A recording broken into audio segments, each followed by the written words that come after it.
Good afternoon, everyone. I'm Carol Newcomb-Alutto. I'm on the CMC Board of Trustees. It's great to see everyone today, and we have a great day with a marvelous view of our city out there.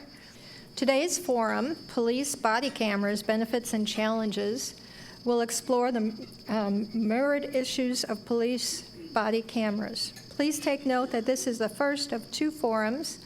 Today we will explore points of view from the city, law enforcement, and the ACLU. Then on Wednesday, June 22nd, we will cover points of view regarding privacy matters, public records, and technology. These forums are both sponsored by Event Marketing Strategies.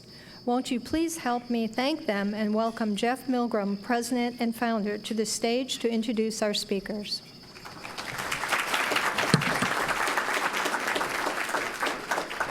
Thank you, Carol. Good afternoon. As a longtime board member and past vice president of Central Ohio Crime Stoppers, safety's always been a very important issue for me. Safety for my family, safety of members of the Central Ohio community, citizens of Columbus, and especially the safety of all of our law enforcement officers who put themselves in harm's way every day, protecting all of us on the job. At Event Marketing Strategies, we are pleased to support the mission of the Columbus Metropolitan Club to convene and engage in meaningful conversation on topics important to our community. Today's a perfect example of both the need for a conversation and the bringing together of key people who will make an impact of the ultimate outcome. So please, let's welcome, to my right, Public Safety Director of the City of Columbus, Mr. George Speaks. And on the far right, former Ohio Supreme Court Justice and partner at Crabb, Brown & James LLP, and also counsel for the National Fraternal Order of Police, the FOP, Andy Douglas. And in the middle, one of our other panelists today is Chief Lobbyist for the ACLU of Ohio, Mr. Gary Daniels. Gary? And now let's bring to the stage our host for today and anchor at WBNS 10 TV, Jerry Revish.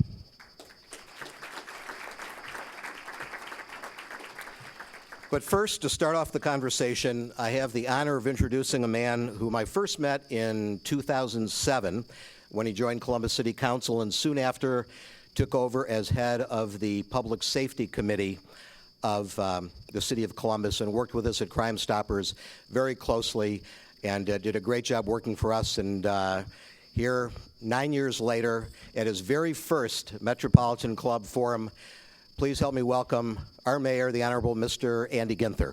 Mayor?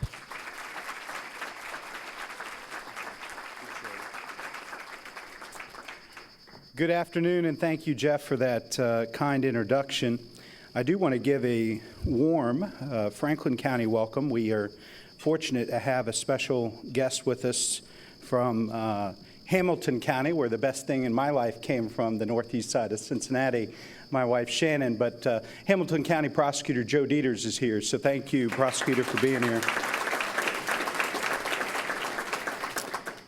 I'm excited to join you today in one of the most important issues facing this community and this country, and that is the relationship between law enforcement and the communities they serve. And specifically, we're talking about body-worn cameras. The Columbus Division of Police represents the highest ideals. Men and women put their lives on the line every day to protect ours.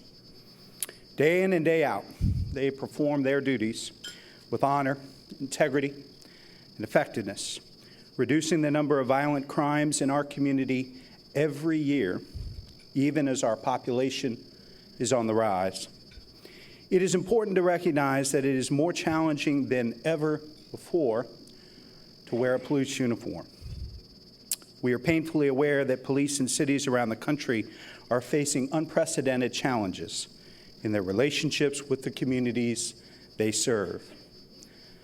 Columbus has averted the fate of many other cities, but because we have been fortunate does not mean we are immune. As outstanding as our police and our residents are, there's always the possibility of a tragic incident that results in divisions and discord that we have seen in other cities.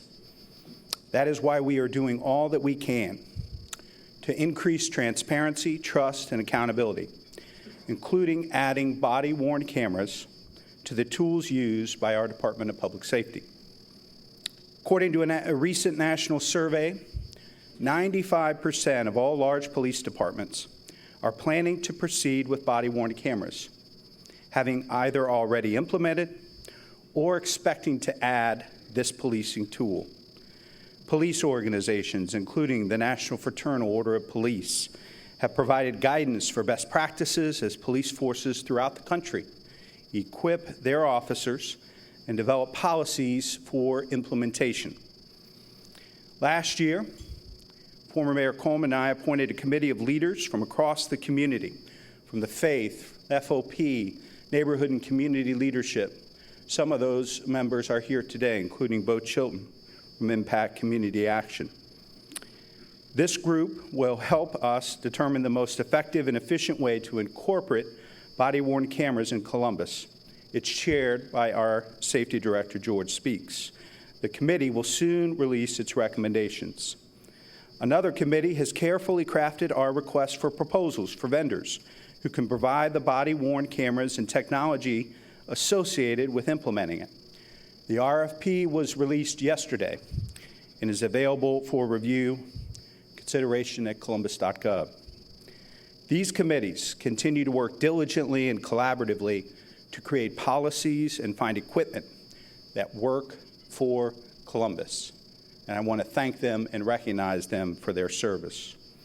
Body-worn cameras are not our only tool.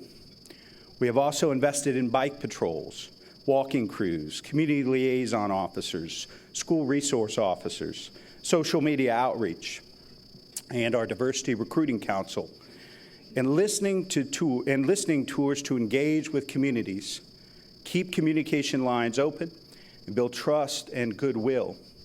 We'll be announcing just on Friday a community safety initiative led by Chief Jacobs and Commander Cameron that engages and uses community policing more than ever before in our summer work. These efforts have achieved results. Citizen complaints about police have declined each of the past 4 years. Working together, we will ensure that we continue to have the best trained and best equipped police officers in the region and in the nation so they can protect the public and protect the public's trust. Instituting body-worn cameras will not cure all police community conflicts. However, I expect that this new law enforcement tool, blended with ongoing training and support resources, will promote more positive interactions, enhance public safety, and strengthen Columbus neighborhoods. We will get this done, and we will get this done right, and we will all be safer for it. Thank you very much. Look forward to the conversation. Thank you, Jerry. Thank you, Mayor. Thank you very much. Well, it's certainly a subject that we all have an opinion about and a perspective on. When you think about the evolution of where we are today, I take 1991 as sort of an inflection point.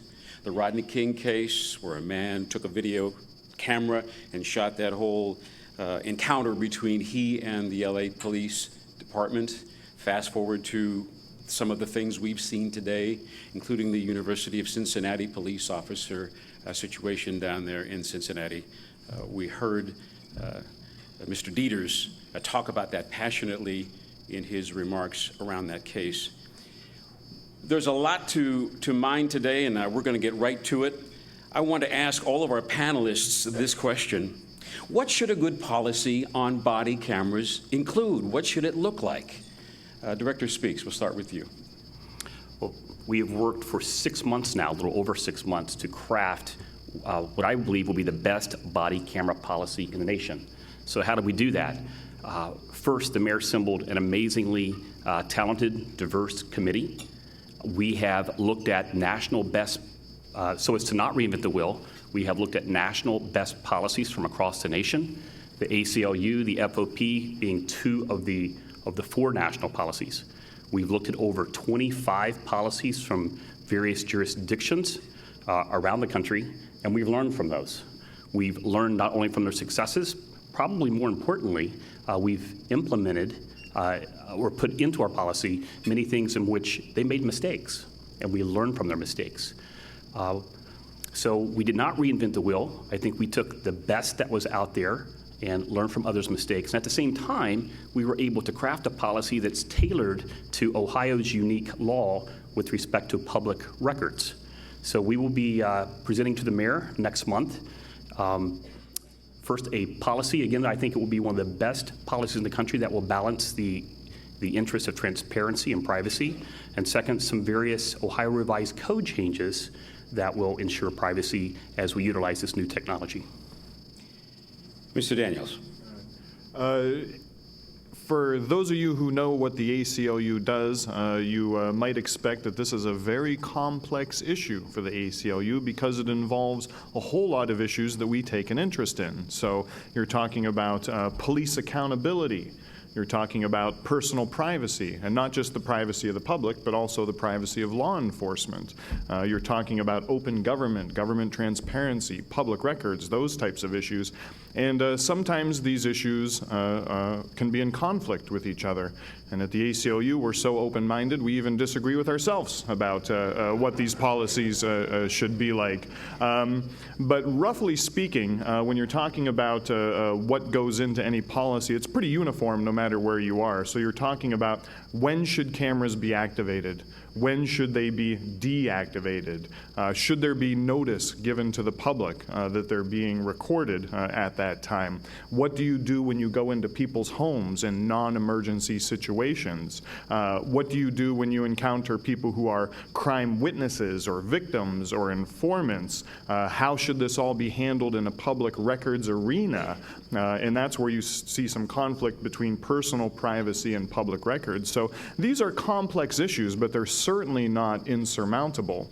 And on the ACLU end, we would not only like to see good policies with law enforcement agencies and entities across Ohio, but we would also really like to see some statewide legislation that sets out some basic parameters and mandates for municipalities across Ohio without interfering or being too burdensome to law enforcement. I think that can be done. It's something that I've been spending an awful lot of time working on so far without much success in the General Assembly over at the State House there, but hopefully that will be coming because interest, I think, I've been with the ACLU for almost 20 years, interest is at an all-time high right now in my experience among the general public as to how the police conduct their business and why they make certain decisions.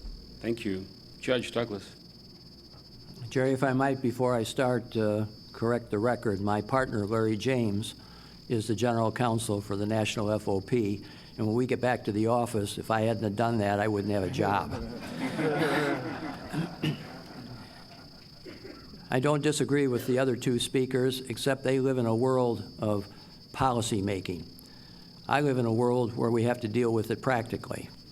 And the practical aspect of all this is that on June 14th, I'm going to be arguing the case before the Ohio Supreme Court on whether or not footage from body cameras is a public record. You know, case emanates out of Hamilton County, and I'll probably have a little bit more to say about that in a few minutes.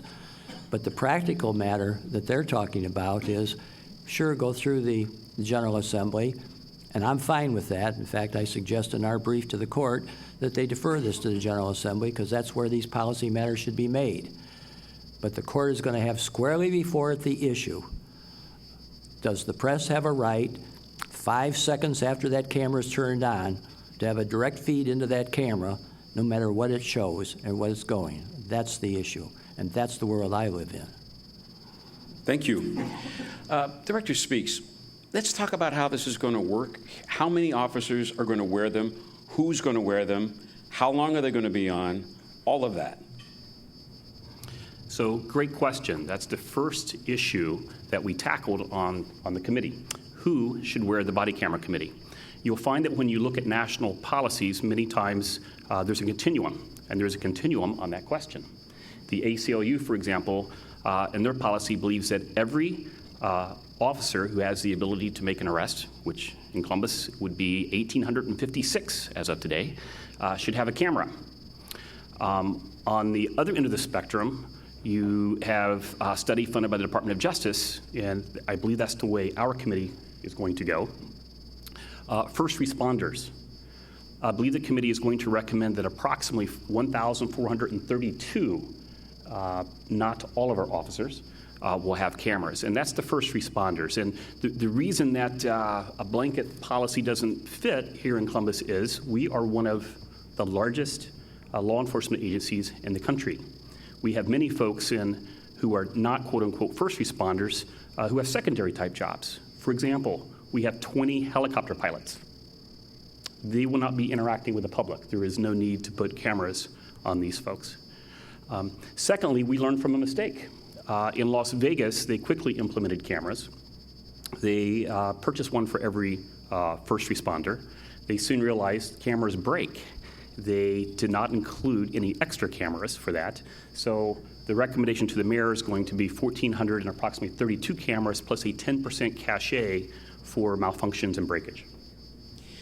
Have you put a price tag on all that yet? The committee is still formulating that. Roughly, the direct cost will be approximately $8.5 to $10 million, and we're finalizing those numbers to outfit the 1,432 plus the cachet. The cost, really, the most expensive part of the cost is not the camera, roughly $1,000. The most expensive part is the storage. You all have cell phones. You know how tricky the storage can be and how much you pay for storage. Think of that multiplied by 6 hours a day or so, which is a guess right now. We're basing our calculations on an approximation of 6 hours a day of footage. We won't know until we actually implement, but multiply that by 1,432 cameras. Also include a records retention schedule in which you save law enforcement materials for at least 2 years, if not more. In the case of felonies, it could be forever. The storage and the terabytes that are taking up quickly becomes expensive. So, Gary, when it comes to personal privacy and the right of the public to know, where do you come down on this? I mean, how do you want the officers to use these cameras, or rather their administration to use what they gather? Well, I think first, as far as a general policy or again, hopefully an eventual law, what we want is to start off with, we want law enforcement notifying people at the earliest opportunity that they are in fact being recorded. And that is also a benefit to law enforcement. I've been around long enough, I saw how this happened with dash cameras, where you had some law enforcement out there saying, we're not so sure about this dash cam business. And then what they quickly discovered is that these issues of people claiming they were mistreated by the police or evidence was planted and things of that nature diminished because here you have it on camera. So being surveilled, as the ACLU knows, changes the behavior of the public. So we want everybody basically to be on notice that in fact they are being recorded. And then we think there should be some real common sense kind of guidelines, restrictions, mandates, what have you. For instance, if you're going into somebody's home in a non-emergency circumstance, an emergency circumstance, a raid, somebody answering a violent act, domestic violence, things of that nature, we absolutely want officers to have their cameras activated to see what's going on. But at the same time, whether it's an emergency circumstance or a non-emergency circumstance, that can impact people's personal privacy in a variety of different ways. Now, I think some people are actually a little bit too worried about that. They think, like, for instance, the cameras are going to pick up people's credit card numbers and bank account numbers and passwords and everything. And if you've ever seen footage from a body camera, it just doesn't work that well. At least, not yet it doesn't. But where privacy really comes into play is in the public records arena. It offends every fiber of my being as a civil libertarian to talk about further exemptions to Ohio's public records laws. But I think that's going to be necessary when you're talking about recordings that impact people's personal privacy. Director Speaks has said it, and so I'm saying this because I didn't steal it. I say the same thing myself. But oftentimes when people encounter law enforcement, it's the worst day of their life. they're a victim, somebody they know is a victim, something horrible has gone on, and we have a general saying at the ACLU that public records should be so that we keep an eye on the government. Public records should ideally not be so that we can keep an eye on each other. And when you're talking about hours and hours and hours, hundreds, thousands of hours of recordings out there, it's going to capture an awful lot, good and bad. And we think there can be some exemptions out there that both preserve the ability of the ACLU, the media, and everybody else to figure out what exactly went on with particular incidents, while at the same time hopefully redacting information or removing information from public record that serves no real interest whatsoever other than to embarrass others or be sensational or what have you. Judge Douglas, I think you want to get in on this. Sometimes it's a little difficult for me to agree with the ACLU. But let me tell you the practical aspect. It's fine, the utopia you talk about is fine, but let me set the scene for you. In Cincinnati, a call came into the police department in Cincinnati that an officer was needed at the scene of a crime. The officer is dispatched, the officer gets out of his car, and the person who called shot the officer to death, as it turns out. The officer is lying there in the street. Up comes another officer with a body camera, captures this whole matter, with the officer bleeding to death, lying on the street. And 3 days later, the widow of the officer who was killed comes to your office, the office of Joe Dieters, the Hamilton County prosecutor, and says, please don't release that tape. I have a 6-year-old and 8-year-old son, and they're having trouble dealing with this. And Joe said, I'll do what I can now, but it'll have to be released. Or take the problem when the prosecutor's on his way back from another location, and he gets a call and said, do I have to release the tape? An officer in Cincinnati, from the University of Cincinnati Police Department, had shot an unarmed man and killed him. He was stopped because he didn't have a front license plate. Immediately the press says, we've got to have that tape. The prosecutor has a position, has to think about the community safety. He remembers what happened recently in Ferguson and in Baltimore. He has to think about the protection of the witnesses. He has to think about the grand jury. He has to think about, does the public right to know Trump, oh, I shouldn't have said that. Does it exceed the expectation of the press, the public's right to know? Those are the problems he had to deal with.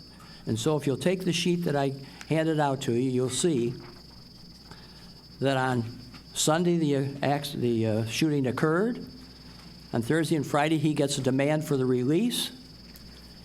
On Friday that same day, for all of his efforts with regard to protect the community, which was up in arms, he gets sued at 5:18 that night.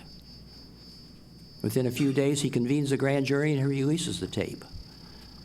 Now he has to appear in the Supreme Court defending what he did. And I ask you, was it a reasonable time? Because that's what the statute says. He has a reasonable time before he has to release it. Was it a reasonable time? And did he do and balances his job to protect the community and the safety and the witnesses and the sanctity of the grand jury? Or should we give a direct feed from every body camera into Mr. Revish's newsroom?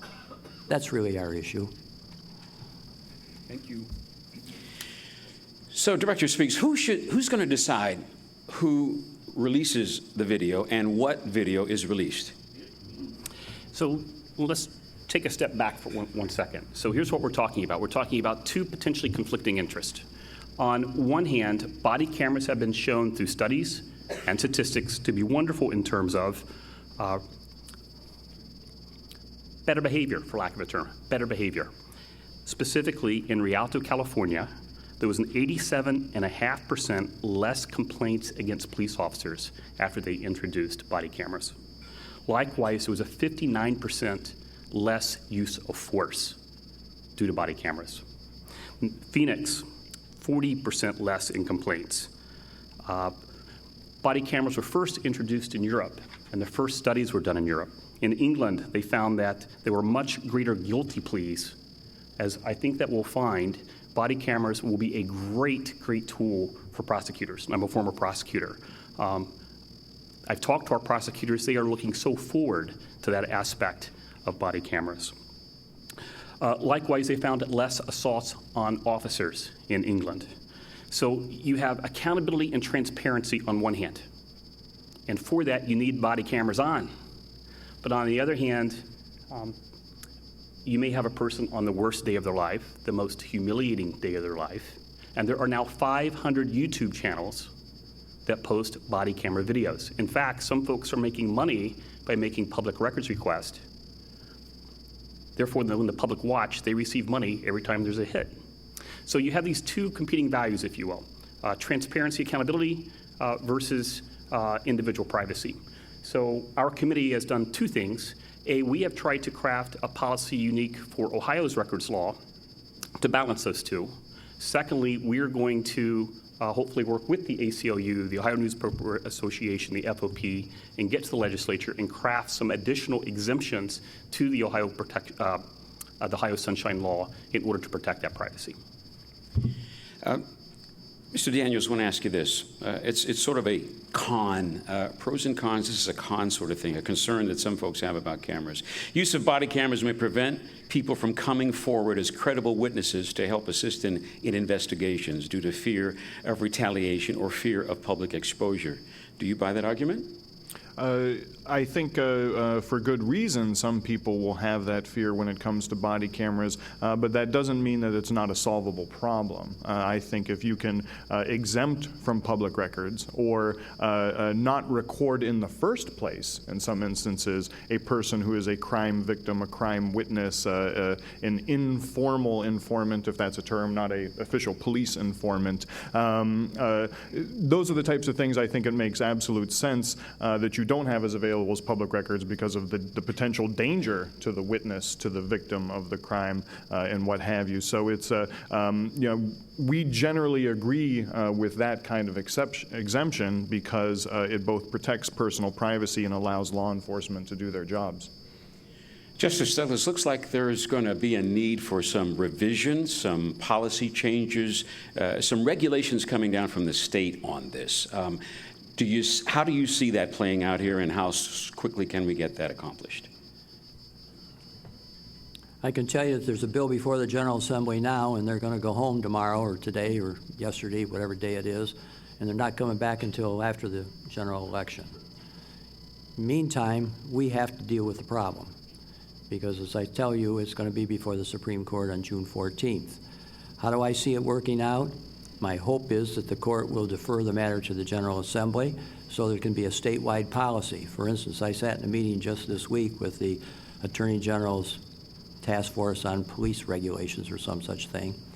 And there's a safety director from a city not very far from here, a female, who said to me when she was asking me about the case, we're not going to have body cameras. We decided not to have body cameras because what happens, this is a lady, what happens when you walk into our house and on a domestic violence or some other charge, and there's the lady of the house in her panties and bra?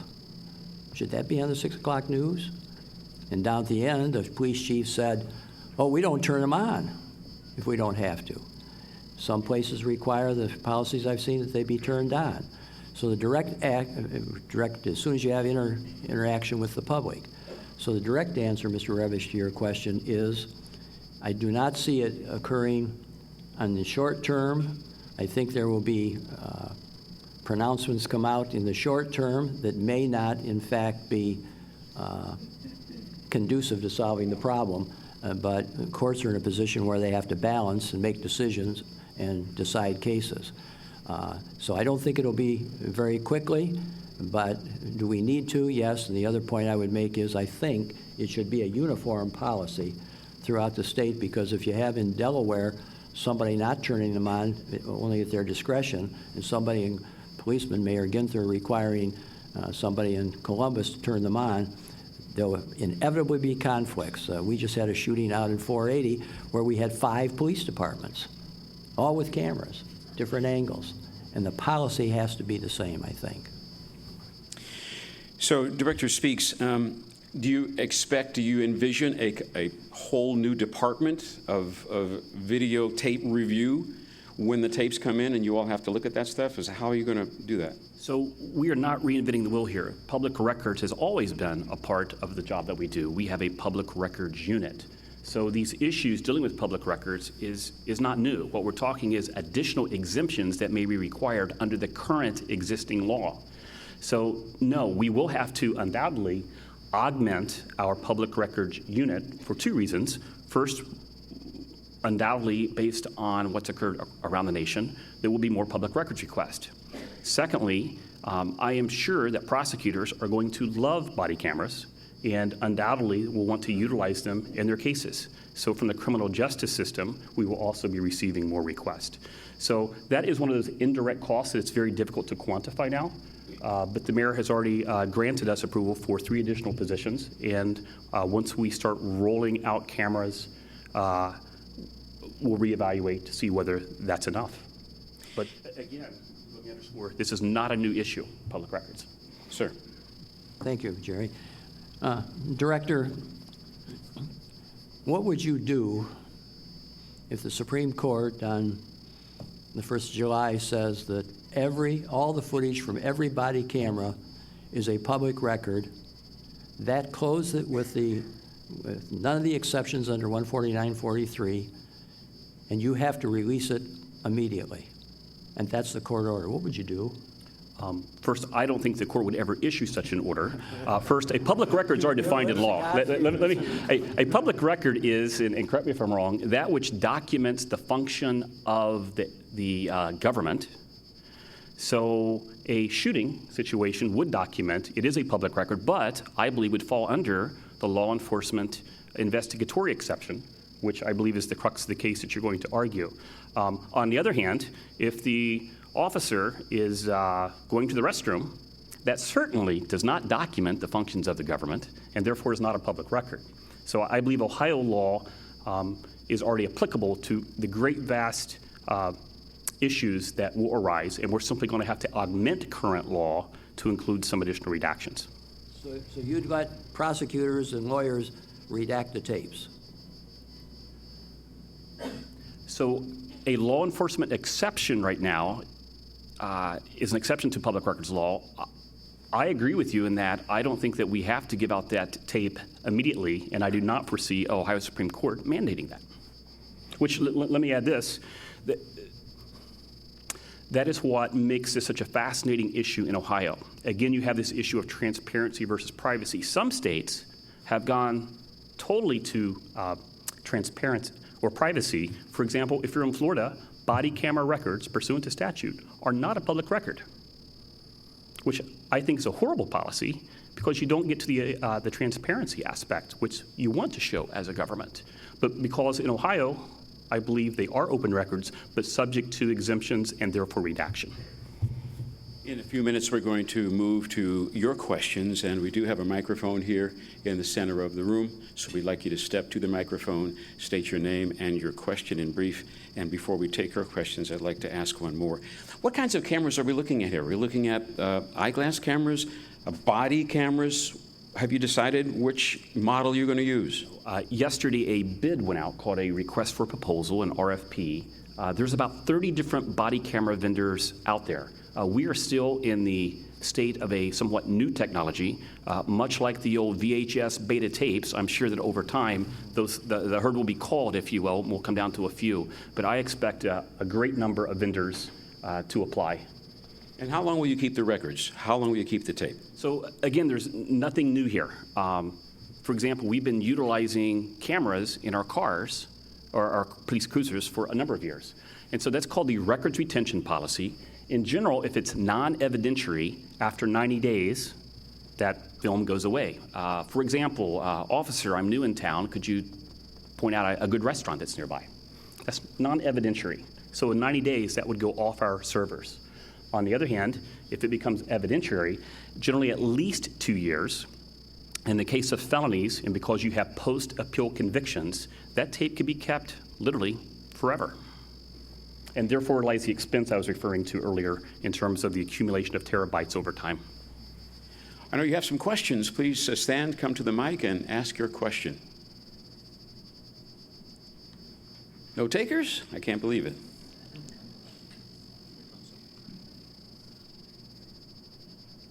Thank you. Good afternoon. My name is Raphael Davis Williams, and I am on the board of directors for the ACLU of Ohio. And I'd like to direct my question to Mr. Douglas. You've given a lot of extreme examples of a police officer bleeding and families, unclothed in their home. Are there any beneficial uses from your perspective for body-worn cameras by law enforcement officers as it relates to documenting what might happen, and as Director Speaks has mentioned, the assistance of law enforcement? Yes, sir. Thanks for your question, and I can answer it directly. I should first of all tell you that I'm the person who wrote in the court that sunlight is the best antiseptic in several cases that we had. Secondly, years ago, I was awarded the Sigma Delta Chi's Outstanding Citizen Award for openness of records in the cases that I wrote. So I don't come to this as any arch conservative. I believe in the open records, and I believe, frankly, in body cameras. Body cameras are in a position to ensure transparency. The one thing we need to remember, though, let me go back to your question. I'm not giving you extreme examples, sir. I'm giving you examples that we see every day. Every day we have these problems with the body cameras and police shootings and those sorts of things. It may only occasionally get in the press, but I'm actively involved in 5 of those cases right now, trying to clear police officers where there was no question. It took 6 months to clear 5 police officers in Twinsburg, 6 months, when they had 6 body camera angles, and every one of them showed that the man was pointing a gun trying to kill people after he had just killed his son. So those are not unusual examples. What I would tell you, though, is I think the body cameras are useful, but that's a discussion there's no sense in us taking time with. That ship has sailed. The body cameras are here, and they're going to be here forever. And I think that they are useful, if that was your question. Thank you. Next question.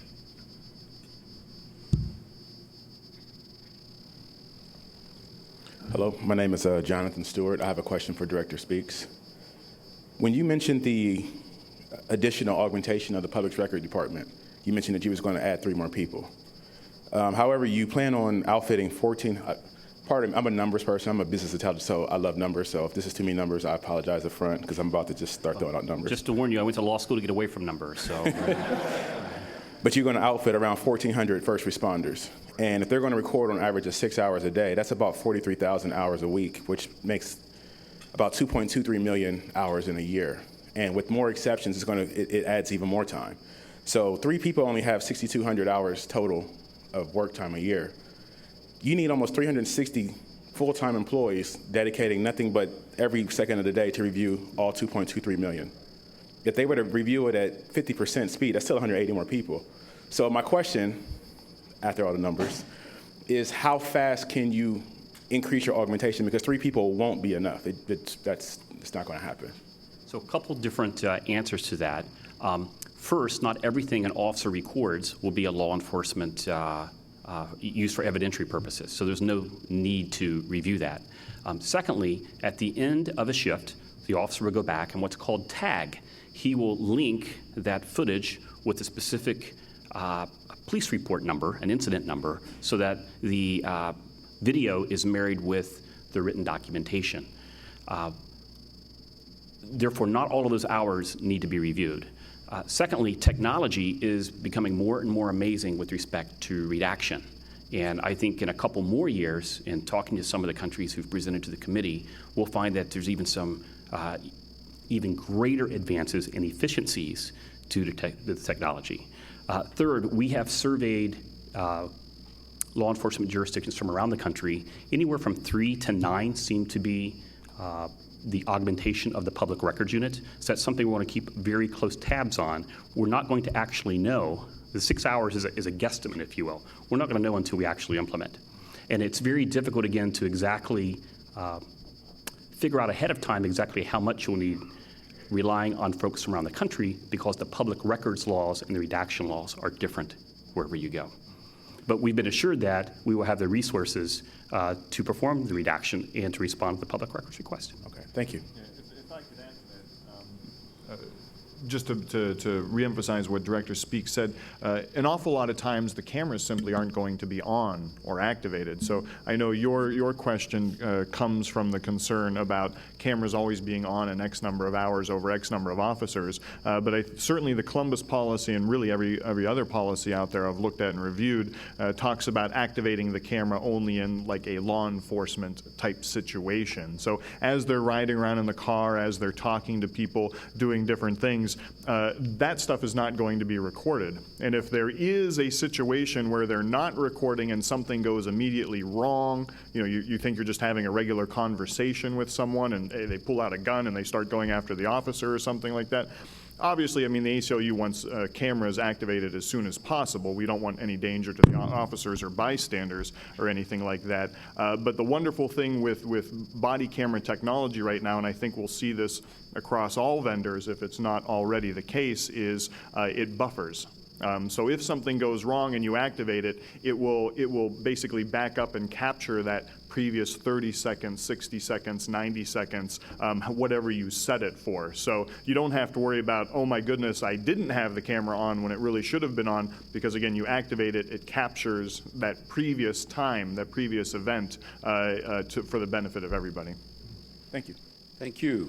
Next question.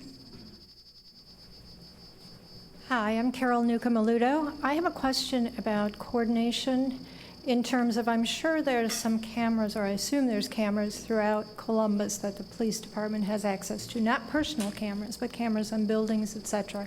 I know OSU has a number of cameras that, record things. How are you going to coordinate those camera results with the body cameras? And do you do something like that now? So in the city of Columbus, we have our neighborhood safety cameras, which have been wonderful. We look at crime analytics as to where to place these cameras, and our neighborhood associations and groups have simply loved them. That is one of the things that the RFP committee will be looking into. The problems you have with 30 different vendors is you have 30 different software formats, and not everything will merge together. So don't know the answer yet. Sir.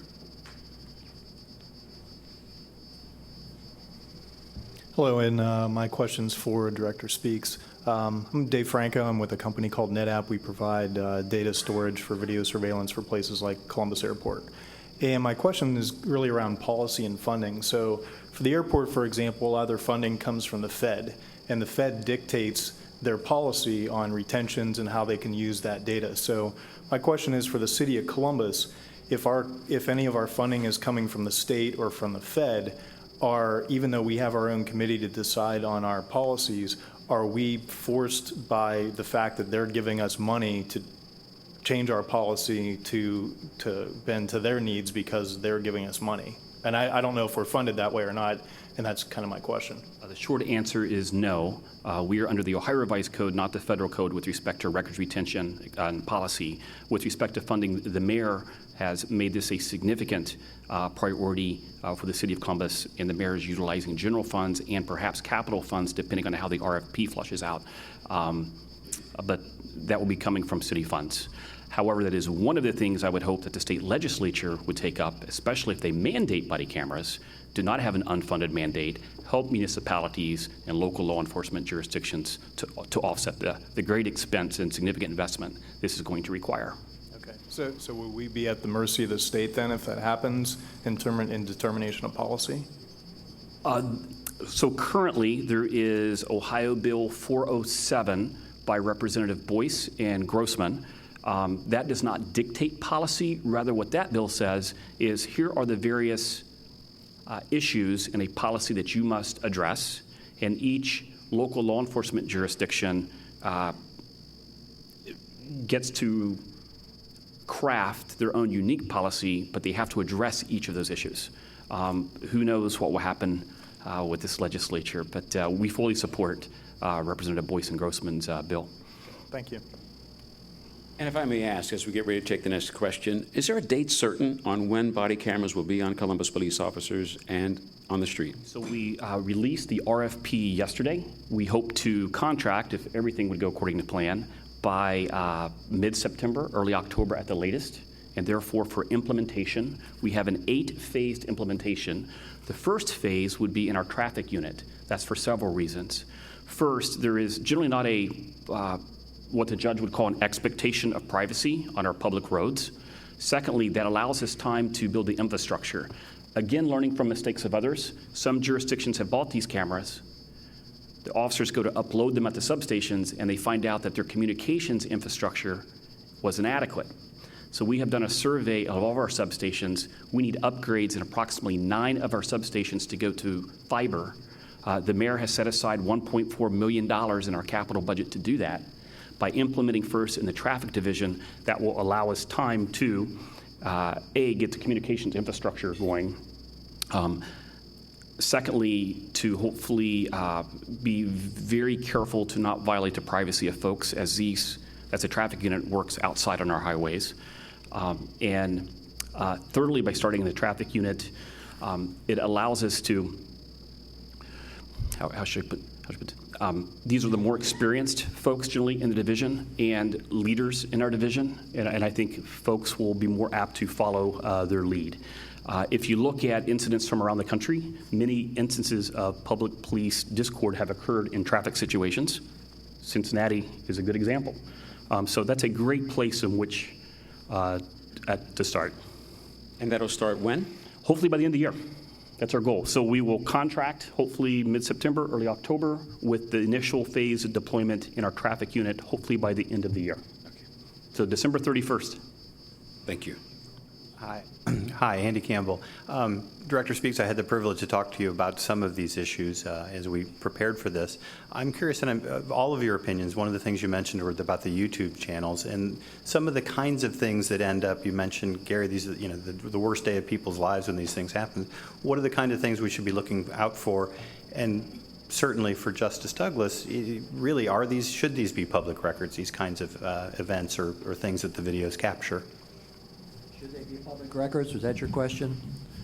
They're going to be public records. There are only 2 things that I would leave you with as we get towards the end of this. And the first is to tell the director on the 14th, your dash cams are up as well. The case is up for the dash cameras. The case should be argued at the same time. The second thing, to directly talk to your question, we all need to remember that the only thing those cameras show is what's directly in front of the officer. The officer may have a lot of other things going on with other people with weapons or other problems to the side. The camera only shows what's in front of him. And so consequently, when you get to the point where the prosecutor has to look at all the matters, for instance, if he had a chance to get up here and tell you, he'd tell you about witnesses who came forward to the grand jury who weren't even at the scene because the tapes get released. And that's what he has to deal with. So remember, the camera's only going to show what's in front of the officer. What's going on around him is something else he might have to react to and has to every day.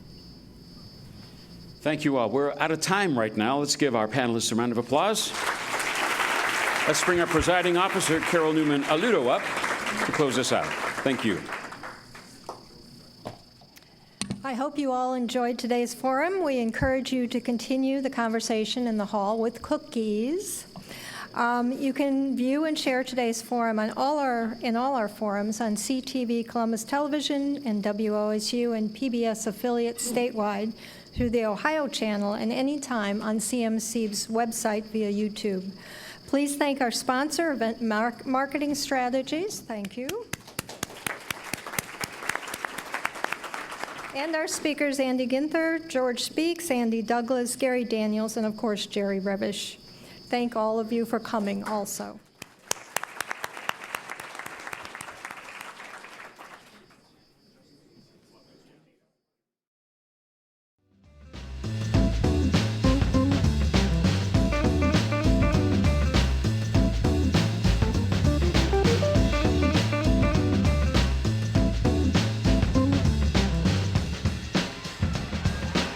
you.